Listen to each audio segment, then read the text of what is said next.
सांवेर विधानसभा को सौगात देने आए प्रदेश के उच्च शिक्षा मंत्री डॉक्टर मोहन यादव ने मेडिकल और इंजीनियरिंग की पढ़ाई हिंदी में करने के बाद अब कानूनी प्रक्रिया में हिंदी की वकालत की है, जहां उन्होंने देश के कानून जगत में हिंदी की जरूरत भी बताई है। देखिए खास रिपोर्ट। उच्च शिक्षा मंत्री डॉक्टर मोहन यादव ने की हिंदी की पैरवी।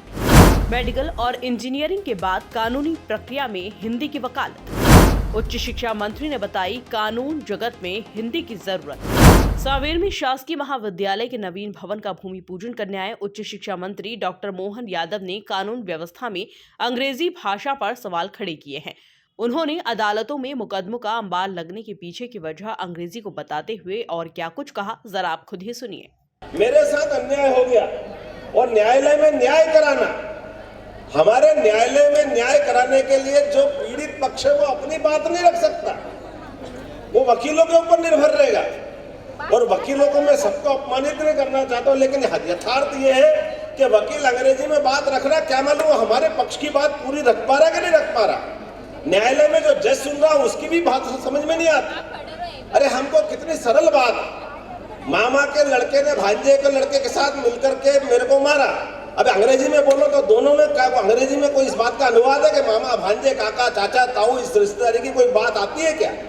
वहां तो अंकल आंटी के अलावा दूसरा शब्द ही नहीं। हमारी जो यथार्थ की भाषा है, जो सहजता से समझ में आती, अंग्रेजी सीमित शब्दों में है, इसलिए वो पूरी बात नहीं कर पाती। इसलिए दुर्भाग्य होता कि बड़े पैमाने पे मुकदमों की बड़ी एक लंबी ऊपर पहाड़ बनता जा रहा है। लेकिन ये न्यायालय, हमारे यहाँ न्यायालय की कोई जरूरत नहीं। हमारी तो पंचायत प्रणालियां, 5 जने मिलकर पंच परमेश्वर का, हमको मालूम है मुंशी प्रेमचंद ने कितनी अच्छी कहानी लिखी। जो 4 जने मिलकर फैसला कर देंगे, इससे अच्छा कौन सा फैसला हो सकता। और इन फैसले के भरोसे रहे, इसलिए 550 साल तक अयोध्या में मंदिर नहीं बन पाया, क्योंकि वो फैसला करने वाले और कराने वाले दोनों कमजोर थे। इसलिए भगवान राम का मंदिर अयोध्या में बने, इसमें भी संकट खड़े हो। इसके साथ ही मीडिया से बातचीत करते हुए उच्च शिक्षा मंत्री डॉक्टर मोहन यादव ने क्या कुछ कहा, जरा आप खुद ही सुनिए। नई शिक्षा नीति में इस बात की गुंजाइश और मुझे इस बात की प्रसन्नता के माननीय मुख्यमंत्री के नेतृत्व में उच्च शिक्षा विभाग ने हमारी लॉ की पढ़ाई भी हिंदी में होना चाहिए, इसमें प्रोत्साहन देना चालू किया है। लॉ की कक्षाएं भी हिंदी में कराइए, लॉ का कोर्स और परीक्षा भी हिंदी में करा रहे हैं।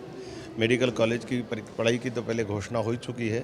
अभियांत्रिक महाविद्यालय में भी हिंदी में पढ़ाने का हमने पाठ्यक्रम बनाने के लिए हमारे सभी प्राइवेट यूनिवर्सिटी के कॉलेजों में बताया है और उम्मीद कर रहे हैं कि एनसीईआरटी भी इसमें हिंदी को प्रोत्साहन दे रही है। हिंदी के साथ साथ क्षेत्रीय भाषाओं को माननीय मोदी जी ने प्रोत्साहन देने के लिए नई शिक्षा नीति की घोषणा भी की है और उसको हमने परिपूर्ण रूप से लागू भी कर दिया है। उम्मीद कर रहे हैं कि इसका लाभ सभी विद्यार्थियों को उठाएंगे। निश्चित रूप से कोर्ट में अभी हम सब ने देखा है कि सुप्रीम कोर्ट ने लाइव की परमिशन भी दी है और हिंदी को भी प्राधान्यता दी है, तो माननीय न्यायालय भी ध्यान रख रहे हैं और हम पाठ्यक्रम में भी इस बात का गुंजाइश लेके चल रहे हैं कि हमारी राष्ट्रभाषा के विद्यार्थी भी अच्छे से अपनी बात को रखें। और राष्ट्रभाषा चूँकि सहज रूप से पूरे देश में सबको समझ में आती है और क्षेत्रीय भाषाओं का भी वही महत्व है।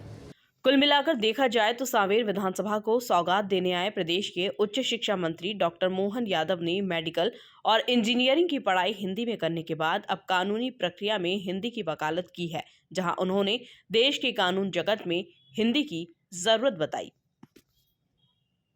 Bureau report, MP news.